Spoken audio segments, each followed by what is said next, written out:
Hi, Dr. Becca here with Delmar Center for Behavioral Health. Today's short video is about prompting. Anytime we're learning a new skill, we all need a little bit of help to learn that skill and to get to the right answer.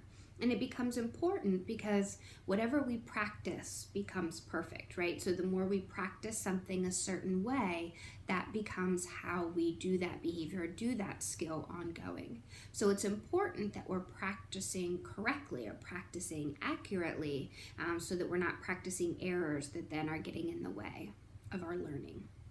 So, for example, if I'm learning my times tables, and every time I say 2 times 1 is 3, that's incorrect, but I also keep saying it, so that repetition sort of cements it as the fact in my mind. So prompts are a way that are like hints or helpful ways for the learner to get to the correct answer.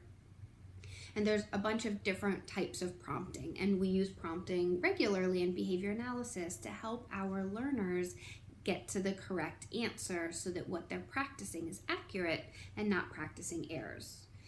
So there's verbal prompts, which might be if somebody tells me what's 2 plus 1 and I don't say anything, and then the person says 2 and then I repeat and say 2. That would be a verbal prompt.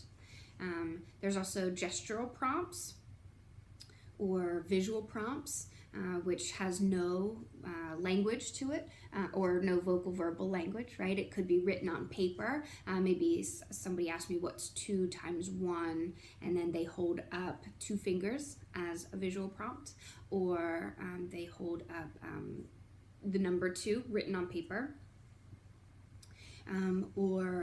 So those would be gestural or visual prompts. We talked about verbal prompts.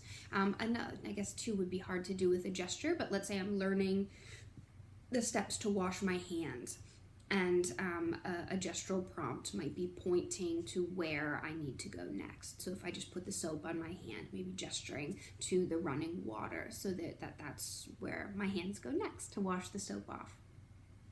In addition to the different types of prompting, there's also like full and partial prompts. So a full prompt would be saying 2 if the answer is 2, and then the person repeats. And a partial prompt might be saying t to cue me to say, oh, 2 is the answer. And you might be thinking, well, why are there so many different types of prompts? Partially because we want to be fading those prompts as quickly as possible.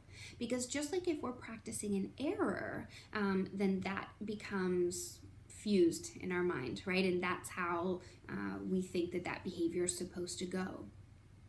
So if I'm used to getting prompts all the time, what I'm actually learning is that after the person asks me, what is 2 plus 1? If I sit and don't say anything, the person will tell me the answer. So I don't actually have to remember it. So remember that a behavior chain is sort of the behaviors that are chains together. So the behaviors that occur together. So the person says, what's 2 plus 1? Or 2 times 1? I don't say anything, then they tell me 2, then I say 2, and then I get the reinforcement. That becomes the behavior chain. What we want to do is to make the behavior chain, what is 2 times 1, and then I respond with the correct answer. So it's important to always be thinking about fading those prompts so that we're moving towards the individual learning to the correct number of steps in the behavior chain, but also learning that information on their own instead of waiting for the prompting from the environment around them, whether it's a person giving them a partial or full verbal prompt, or whether it's visuals taped up in their environment. And that's important because our goal is independence for the learner, whatever that looks like for the learner. For some people, it might be that they're able to learn it without any prompting, and we would call that independent. Maybe some learners are going to always need some kind of prompt. And in those cases, we want to make those prompts as unobtrusive as possible. So maybe it's going to be things posted in the environment around them to cue them what to do next, instead of always needing to have a person prompting them through it verbally. Some ways that we do that are visuals that are posted in someone's environment. We've also recorded our kids or ourselves giving those verbal prompts so that the individual can go in and just hit play and be prompted through it by somebody who isn't there.